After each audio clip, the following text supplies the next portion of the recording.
vous plaît? Oui, j'aurais voulu savoir, vous savez qui c'est qui peint ça? Voilà, c'est Ménager. Et il y en a une autre de lui d'ailleurs, rue des Amandiers au tout début. Disons que c'est simple, mais en même temps ça suggère des choses sans être trop matraqueur. Je vois un mec, il est heureux, regarde le ciel, il y a les oiseaux, tout ça. Ben, disons que je trouve que d'abord ça apporte de la poésie au mur un peu triste de la ville. Et puis l'homme, d'abord, il a toujours les bras en l'air, où il est en train de courir. On sent qu'il exprime des positions dynamiques, en tout cas libres. Bon, le fait qu'il n'ait pas de vêtements, et le fait qu'en regardant à l'intérieur du mur, il est peut-être à la recherche d'un autre monde qui se situerait de l'autre côté, un peu du miroir. C'est-à-dire qu'on a l'impression qu'on peut entrer dans le mur en le suivant. Je pense que la magie, s'il y en a, elle est un peu liée à cette idée de passage ou de porte magique. Avec peu de choses finalement, vous voyez, il n'y a pas de couleur, hein, c'est du blanc, quelques traits et un peu d'imagination, on arrive à faire voyager l'esprit. Quand j'ai vu le lendemain les premiers bonhommes que j'ai faits, je me suis dit... Là, il faut que je continue très longtemps parce que ça marche bien avec la ville et en même temps, je vais pouvoir me créer mon identité d'artiste, mais à la condition d'utiliser le temps qui passe, le temps, comme une couleur, c'est-à-dire vraiment de l'intégrer dans mon travail.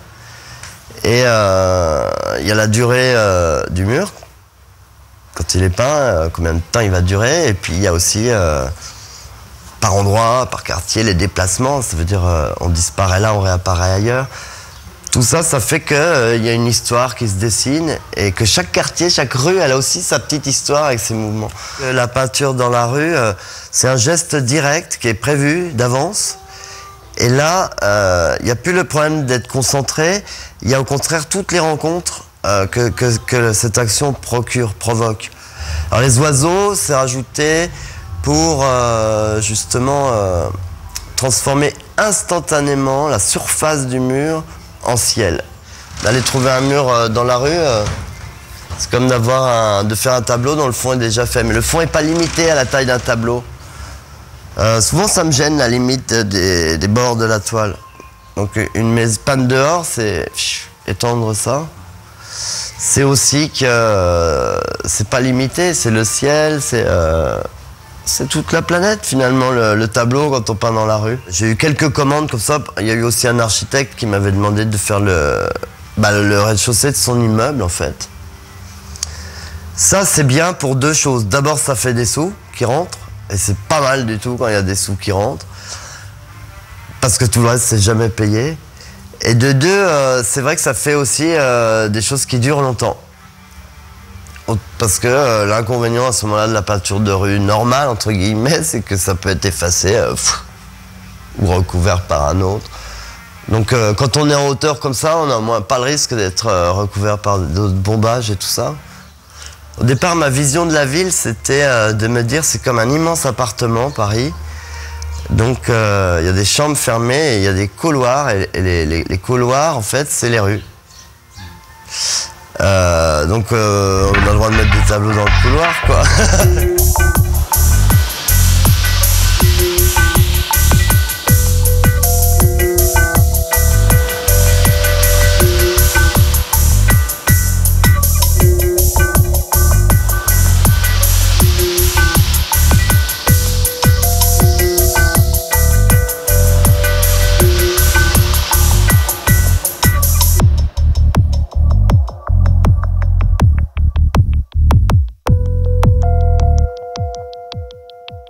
Moscova, MOSKOVA. Et donc, bon, où j'habitais. Et puis, si tu veux, de ma fenêtre, ils ont cassé des petites maisons. Et puis, de ma fenêtre, j'avais un vieux terrain vague, tout pourrave, tu vois, avec un mur vraiment qu'ils ont laissé destroy. Et il y avait un gars, bon, on travaillait dans une imprimerie, et je savais qu'il y avait un gars, Michel, que je connaissais déjà. Bon, plus de réputation que vraiment par amitié pure. Et je savais qu'il s'intéressait, lui, au pochoir, à l'art de la rue. Et il a une collection de photos phénoménale depuis les années 75, toi, vraiment. Donc je suis allé le voir et puis je lui ai dit, bah écoute, je sais que ça t'intéresse l'art de la rue, est-ce que tu as envie de passer à l'acte? Et donc de taper un truc. Et on a commencé un mur, le premier mur il faisait 48 mètres carrés. Comme on dit toujours, notre support naturel c'est quand même le parpaing. On travaille vraiment sur les murages, de manière à redonner une deuxième vie aux baraques et puis offrir un environnement qui soit quand même plus... Quand on fait un mur, 95% de la population est pour. C'est leur environnement direct, c'est dans les quartiers où personne ne s'occupe d'eux. Et puis toi, tu as de la couleur, des bestioles, les gens ils passent devant, toi, ils ont la banane dès qu'ils te voient. Parce qu'au début, tu arrives le masque, les bombes, les pocheurs, c'est pas parlant au début. Donc je crois que c'est vrai que les gens ils sont pas encore tout à fait mûrs pour intégrer le graffiti, ça commence, le tag, je crois que c'est pas gagné encore, toi. Mais pourquoi pas, peut-être que une discussion marrante avec un gars, si ça se trouve dans 50 ans les immeubles tagués ça apparaîtra comme des rescapés et des témoins d'une époque et tout, peut-être.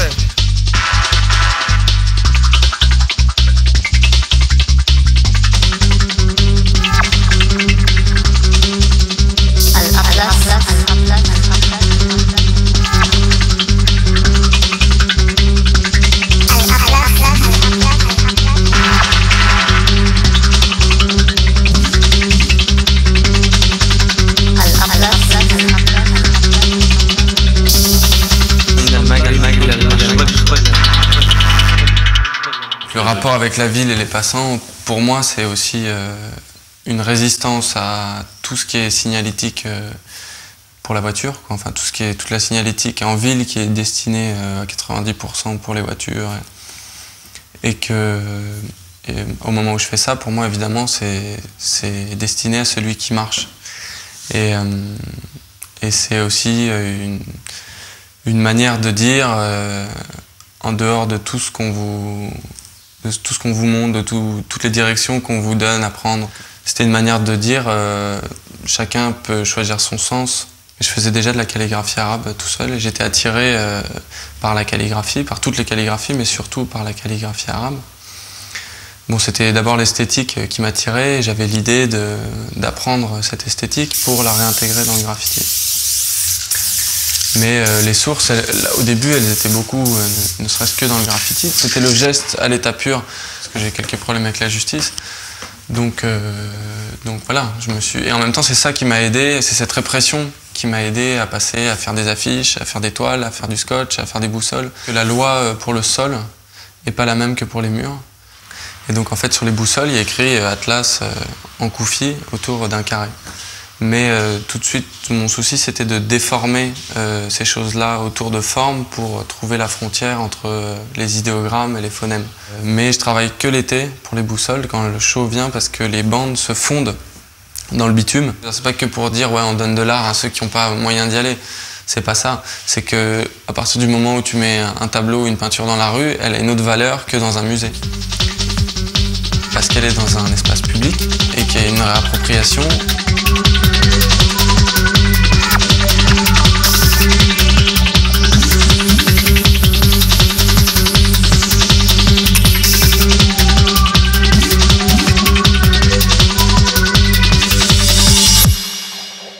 L'intérêt, c'est de trouver des gens, un public, à un certain endroit et qui se fasse quelque chose. C'est des autoportraits aveugles, donc je sais pas ce que je prends, c'est en numérique, donc ça va assez vite. J'élimine ce qui va pas et je prends ce qui va.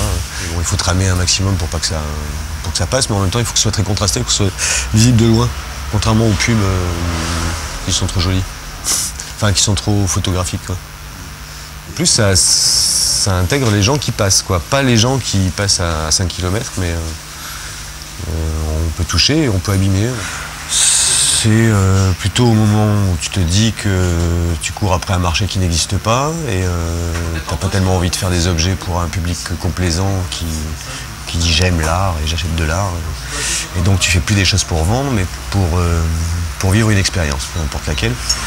Notamment avec un public qui est ni averti, ni complaisant, ni quoi que ce soit, c'est le public de la rue. Ça va être une relation très esthétique puisque ça se conjugue bien dans une perspective d'une réalité, une image ou n'importe quoi, mais ça peut être très agressif aussi, et puis en tout cas il y a une interaction obligatoire. C'est pas tellement qu'ils sont beaux, qu'ils sont pas beaux, l'histoire après fait ce qu'elle veut des images, elles ne m'appartiennent plus, elles sont dans la rue. Elles sont originellement de moi, mais en même temps elles sont plus à moi. Elles sont à la rue et la ville en fait ce qu'elle veut.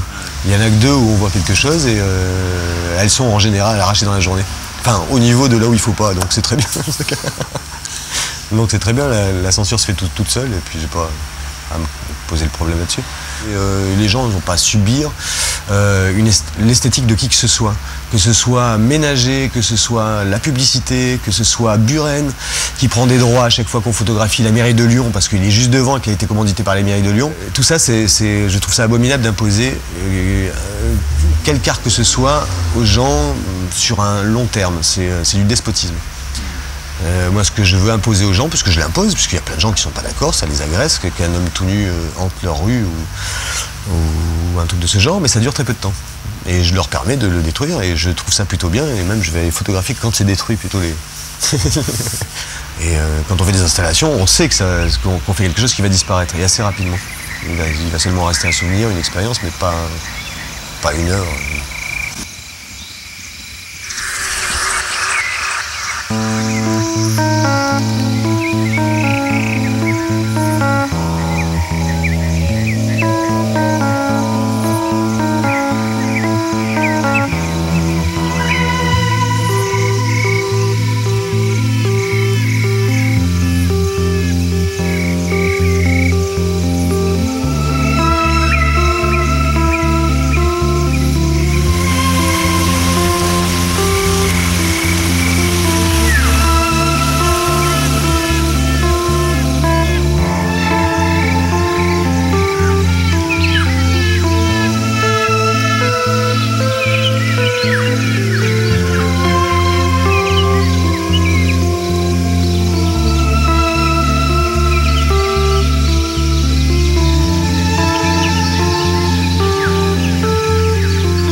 Dégueulasses et je me débrouille avec ces endroits-là et peut-être plus ils sont moches, plus c'est beau. Mais la ville, elle ne pourra pas être toute moderne tout le temps. On va détruire, on va reconstruire petit à petit tel morceau. Bon, il y a des rues, c'est vrai qu'on ne peut plus les utiliser parce qu'elles sont toutes modernes et on ne peut plus peindre nulle part. Un pochoir, c'est un morceau de carton ou de gros papier ou de gros plastique ou de ce qu'on veut. On peut même l'imaginer en ferraille comme les petits pochoirs de lettres ou de chiffres. Bon, en projetant de la peinture à l'intérieur, en enlevant le pochoir, il reste la peinture, quoi. Donc c'est vieux, c'est millénaire. Bon, ça existe depuis l'Antiquité et on s'en sert pour reproduire à l'identique la même forme. Alors la redondance, moi je l'évite pas, puisqu'au contraire je joue avec, mais parce que bon, c'est toujours le bonhomme noir, c'est toujours le ballon rouge, c'est toujours le parapluie. Moi ce qui m'intéresse, c'est qu'il y ait de multiples interprétations, parce que va penser un enfant de 5 ans devant un lapin, ou devant un oiseau, ou devant une fleur, ou devant ce bonhomme. Plus il y a d'interprétations, plus moi j'ai gagné. Que chacun voit ce qu'il veut, quoi. Et il y a des gens qui voient des choses différentes selon si il fait beau, il pleut, il y a des feuilles, c'est l'hiver. Comme par exemple à Lisbonne, il y a encore des bombages de 95, c'est-à-dire de 8 ans. Donc c'est encore dans la mémoire des gens. Et donc en revenant, ça réalimente des trucs chez les enfants. Donc ça, c'est très fort de revenir.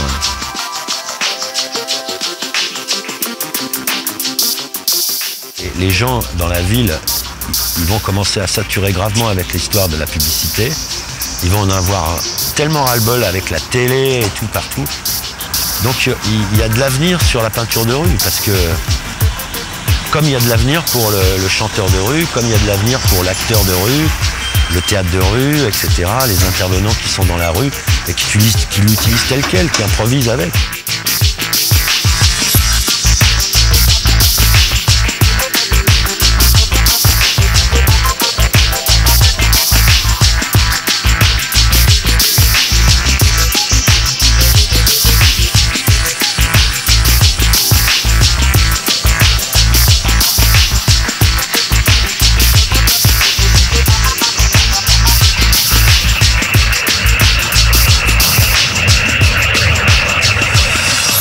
faut d'abord que les gens s'arrêtent. C'est-à-dire, ils voient l'image, bon, ça les intrigue, ils se demandent ce que c'est. Quand ils découvrent que c'est une peinture originale, là, tout d'un coup, leur point de vue change. Ils se disent, tiens, on va pas me vendre quelque chose, puisque ce qu'on veut me vendre, c'est trop tard, il est collé. Donc, si tu veux, quand tu mets un bout de papier avec un dessin ou un texte sur un autre bout de papier, ça semble moins criminel. Ça semble plus de l'ordre, en effet, de la prise d'opinion, etc. On a monté un site internet avec des vidéos d'explications pour comment coller une peinture, comment fabriquer la peinture dans un atelier ou chez soi. Puis en disant, bah, écoutez, dans quelques mois, on vous donnera une date, et puis l'idée c'est de coller le même jour. Et là, actuellement, je pense qu'il doit y avoir à peu près 150, 160 peintures qui ont été collées. Ces gens-là, s'ils n'ont pas une démarche artistique, ils ont quand même une démarche par rapport à la ville. Pour eux, c'est important d'être là, d'enluminer un petit peu la ville, de mettre de la couleur. Une bonne manière aussi de faire rencontrer des gens de différents horizons. C'est-à-dire il y avait des peintres, des gens qui sont en atelier, il y avait des graffeurs pour qui le fait de faire quelque chose autre part que sur un mur, au départ ils étaient vraiment comme ça, et puis qui l'ont fait, et puis qui ont pris leur pied à le faire. Bon, moi j'ai pris une claque, je me suis dit ok, c'est ça quoi. Tu arrives à mettre un tableau de 8 mètres sur 3 dans la rue, t'as gagné quoi.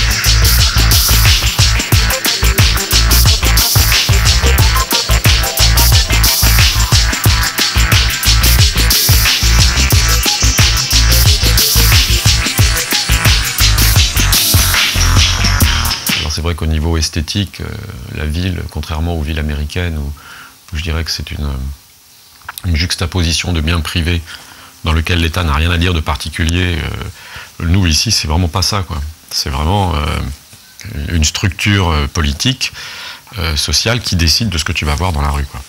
Au niveau de la loi, quand tu interviens sur un mur avec une bombe, je veux dire, un flic peut passer et t'emmener au poste, te mettre une amende, voilà, c'est interdit. Sur une affiche, c'est très différent. Mais s'il n'y a pas de plainte de l'annonceur, on ne peut rien te faire de particulier. Voilà.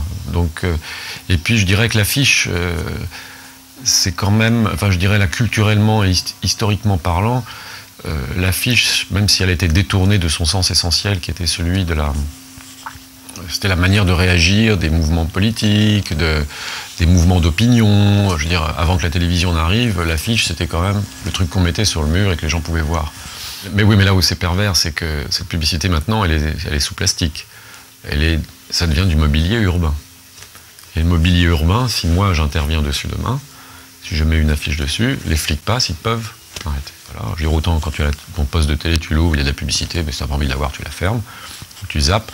Autant dans la rue, tu peux pas zapper, quoi. Tu es obligé de passer devant et ça imprime tes neurones de manière un peu indélébile, que moi je trouve pas honnête, quoi. On voulait pas que des gens considèrent qu'on vienne les agresser sur leur mur de maison. Là, on estime qu'on apportait un plus à la ville. Alors, on voulait, dans nos délibérations, on avait décidé qu'on voulait enrichir la ville et se réapproprier l'espace urbain, car il appartient à tout le monde, il nous appartient autant qu'aux autres. Et si les publicités ont le droit de mettre leurs affiches parce qu'ils payent, nous on avait le droit d'occuper des endroits, des lieux, des espaces inoccupés, donc, et de les envahir. Mais le but, c'était de, en fait, faire passer l'idée que chacun pouvait se réapproprier son espace, son environnement. Donc depuis, disons, 5 ans, 10 ans, la publicité commerciale s'affiche partout, dans tous les coins, dans tous les recoins. On en est abreuvé, on n'a pas choisi. Donc notre visuel, il est complètement souillé par cette publicité qui n'arrête pas de dire la même chose, qui est acheter, consommer, sinon vous n'êtes rien. Et donc c'est une pollution mentale complètement très grave. Et donc, il faut résister à ça.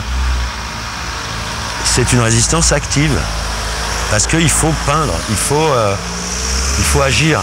L'info, ça donne le droit d'informer le monde, donc on peut faire ce qu'on veut et montrer ce qu'on veut, les choses les plus morbides. Et la pub, ça vend un produit, donc on peut faire ce qu'on veut.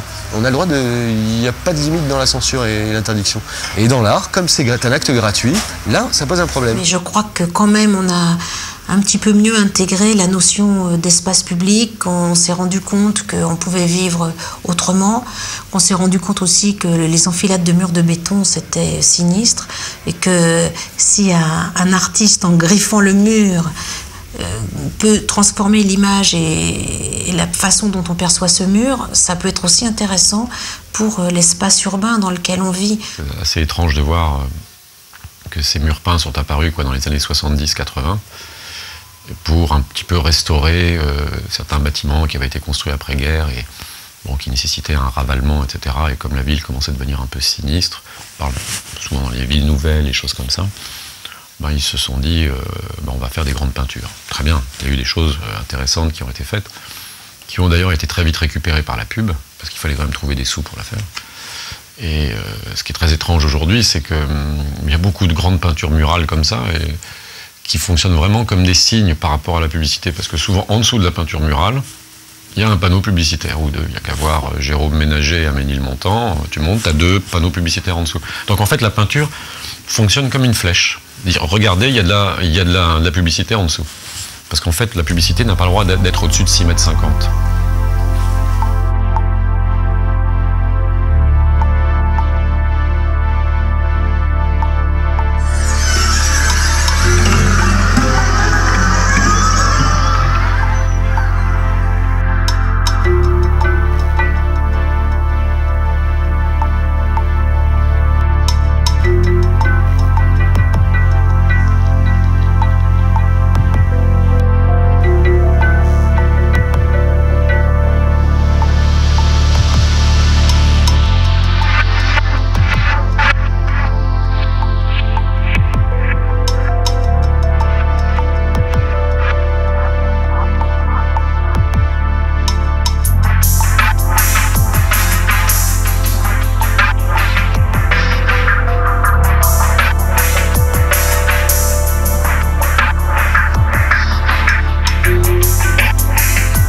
Bonjour, un café s'il vous plaît.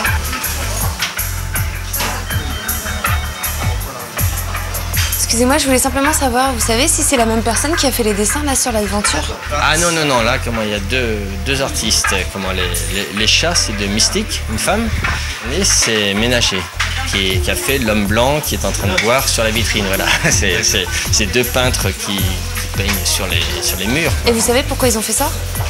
Parce qu'ils balisent les portes ouvertes de la bière et de la mouffe, et que plusieurs des ateliers d'artistes et aussi mon café où j'ai exposé des artistes étaient sur le parcours et servaient donc de point de repère et sur les rues et les endroits où il y avait des expositions. Alors la Bièvre, c'est un petit ruisseau qui est plus visible à Paris, puisqu'il a été enfermé dans les égouts. Et vous, pourquoi vous avez accepté qu'il les fasse? Parce que je fais toujours des expositions en dehors même des portes ouvertes dans mon établissement, donc au moment des portes ouvertes qu'il y ait une exposition, ça me plaisait. Et que puisque c'était l'idée de faire un chemin conducteur par des pochoirs ou des peintures de ces artistes, bien sûr j'ai accepté. La Bièvre, ça restait mythique, quoi. Bon, des gens en avaient entendu parler, il y avait les grands-pères, etc., etc. Et c'était important, ça restait complètement dans l'imaginaire. Bien qu'elle soit enfermée, ça restait complètement dans l'imaginaire des habitants du quartier. Alors c'est vrai qu'ici, dans le quartier de la Mouffe, on n'a pas vu Ménager, on n'a pas vu Nemo, qui était plutôt dans le 20e arrondissement, et qu'on est plus imprégné de l'univers de Mystique. Mais chaque quartier de Paris peut être comme ça, je trouve, imprégné d'un univers. Donc c'est un petit peu ce qui va se passer, j'espère. C'est-à-dire qu'en faisant venir des artistes de rue, ça imprègne l'atmosphère de la ville, quelque part. Donc l'artiste de rue donne à la ville quelque chose de son imaginaire et qui va rester comme ça. C'est ça qui est important de préserver. Aujourd'hui, beaucoup de choses se font. On arrive à montrer du graffiti dans des galeries, chose qu'a faite Agnès B il y a de ça une quinzaine d'années. Bon, mais c'était un truc, montrer du graffiti, des choses de la rue, c'était compliqué. Et à New York, ils avaient des expos, ils avaient des expos en galerie, parce qu'eux, ils s'estimaient des peintres, même si Kessaring dessinait à la craie au début sur les affiches dans le métro, ils s'estimaient peintres. Comme nous, VLP, on s'est toujours estimé des peintres. Et il avait déjà un concept bien à lui, il avait déjà tous ses personnages, Petit bébé irradié, etc. Et il y avait des expos, on a vu une expo, il y avait Kenny Sharp aussi, qui était très intéressant, qui faisait un psychédélisme. C'était tous des peintres. Les expos que je faisais avant, c'était plutôt genre underground parisien, ou les boîtes de nuit. Bon, puis il faut voir que le début des années 80, c'était très en mouvement, c'était très riche aussi. Il se passait plein de choses, quoi, plein de choses. Le peintre, c'est quelqu'un qui donne son point de vue sur la société par le biais de la peinture. Et donc, en allant à l'extérieur, en fait, on pensait aussi faire réagir un petit peu les gens, au niveau de la peinture, mais aussi de la pensée. Quand on lit les revues, Art Presse, Beaux-Arts, etc., alors, déjà, la peinture, cette peinture-là, en tous les cas, elle n'est pas présente. Voilà. Et la peinture, en général, c'est vu comme un truc un peu ringard, quoi. Et que maintenant, le mode d'expression de l'époque, c'est la vidéo, c'est les installations, la photo, etc. Et moi, j'ai envie de dire, justement, grâce à cette peinture des rues, cette peinture urbaine, ces graphes, etc., c'est exact l'inverse, quoi. C'est exact l'inverse. Au contraire, la peinture, elle n'a jamais été aussi actuelle, elle n'a jamais été autant vivace. Et par ailleurs, elle est portée par des jeunes, voire des très jeunes, et en plus, en nombre, quoi. Il y a une formidable éclosion de plein de jeunes, alors soit en groupe, soit tout seul. Souvent, ils sont partis des murs, alors, ou des palissades, ou des catacombes. Alors, c'est des murs particuliers, les catacombes, hein, parce que c'est pas des murs artificiels, quoi. Et ils sont partis de là pour soit continuer dans la rue, soit abandonner la rue pour aller sur des supports plus classiques, mais souvent en faisant les deux en même temps. Et donc ça m'intéresse justement parce que ça permet de casser justement ce que disent certains, que c'est pas de la peinture, quand ce que font les artistes dans la rue, c'est pas de la peinture, c'est du ghetto, c'est du hip-hop, etc. Ben non, la preuve, c'est que des gens qui travaillent dans la rue peuvent très bien exposer par ailleurs en galerie.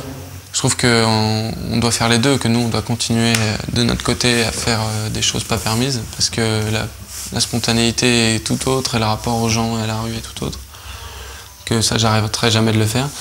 Et en même temps, le fait d'avoir des plans permis permet de faire des choses plus monumentales et plus maîtrisées que un vandalisme direct qui est toujours... qui est dur à réaliser, quoi, tu vois. Que le culturel recouvre différents champs qui touchent le plus d'hommes et de femmes possible, ça me semble intéressant. Maintenant, ne faire de la culture que du socio-culturel, non. Mais qu'il y ait des rencontres, qu'il y ait des points de jonction, ça me paraît extrêmement intéressant. On veut bien te faire exposer, mais il faut impliquer des jeunes. C'est-à-dire il faut faire travailler des jeunes. Alors c'est tout à fait le contraire de leur discours, où on nous dit non, il ne faut pas que les jeunes aillent taguer, d'ailleurs on va dépenser un demi-milliard de francs pour nettoyer Paris, et en même temps, tous les petits trucs institutionnels qui nous appellent, c'est pour animer des trucs de graffiti avec des jeunes, donc c'est complètement paradoxal, quoi. Je vais donner un exemple, il y a le 109, qui est un groupe de peintres qui a exposé à Lille, je crois que c'était l'année dernière ou l'année d'avant. L'exposition a été organisée non pas par les services de la culture, mais par le service des affaires sociales. Bon, ça veut bien dire ce que ça veut dire. C'est-à-dire que ce mouvement-là est bien vu comme un problème social et non pas comme un mouvement artistique. On a refusé l'institution a refusé des Picasso, des Manet, des Degas, etc. Nous on est dans une ligne, on est dans la ligne des impressionnistes, on pourrait dire, hein, quelque part. C'est le tube de peinture qui leur a permis d'aller à la campagne. Nous, c'est la bombe et la laque industrielle qui nous a permis d'aller dans la rue. C'est la bagarre, mais bon, on peut se bagarrer avec les marchands, les marchés de l'art, on peut se bagarrer avec les galeristes. Bon, alors, quitte à me bagarrer, moi j'estime que, puisque c'est des peintures publiques, alors il me faut de l'argent public, voilà. Justement, moi je pense que cette peinture, cet art contemporain-là, il va être d'abord reconnu par le grand public avant d'être reconnu par les professionnels de la profession, comme on dit, quoi. Voilà. Et donc c'est déjà ce qui est en train de se passer. Moi, souvent, quand il y a les artistes qui sont là, les gens leur disent « Ah, c'est vous, mais je vous connais, ça fait des années que je vois ce que vous faites au coin de la rue, ou sur le mur en face, ou à mon arrêt de bus, etc. » Et les gens sont vachement contents de mettre un visage sur le graphe ou sur la peinture qu'ils ont vu, ou le pochoir qu'ils ont vu dans la rue, quoi. Je dirais que ça fait plaisir de voir des gens qui sont contents, quoi, grâce à la peinture. Bon. Il faut laisser les choses parler d'elles-mêmes, les gens de la rue, les gens qui sont en contact avec ça, et puis laisser les choses grandir, quoi. Et d'une certaine manière, tout ce milieu-là n'a pas attendu les institutions pour continuer d'exister. Même s'ils ont eu envie d'être reconnus, qu'on les reconnaisse, ou qu'au moins on les respecte, quoi. C'est-à-dire qu'on ne mette pas un doigt dessus en disant c'est pas de l'art. C'est pas le problème, quoi, tu vois. Le problème de ce milieu-là, c'est que c'est pas un milieu à texte. C'est un milieu à image. Mais qui véhicule des idées, qui véhicule des concepts, mais qui sont des concepts, je dirais, qui ne touchent pas juste que le milieu de l'art, qui touchent aussi la société, comment elle fonctionne, ce qu'elle veut nous faire dire, quelles sont les relations qu'on a les uns avec les autres. Là, on touche à la culture, mais dans le sens très large du terme.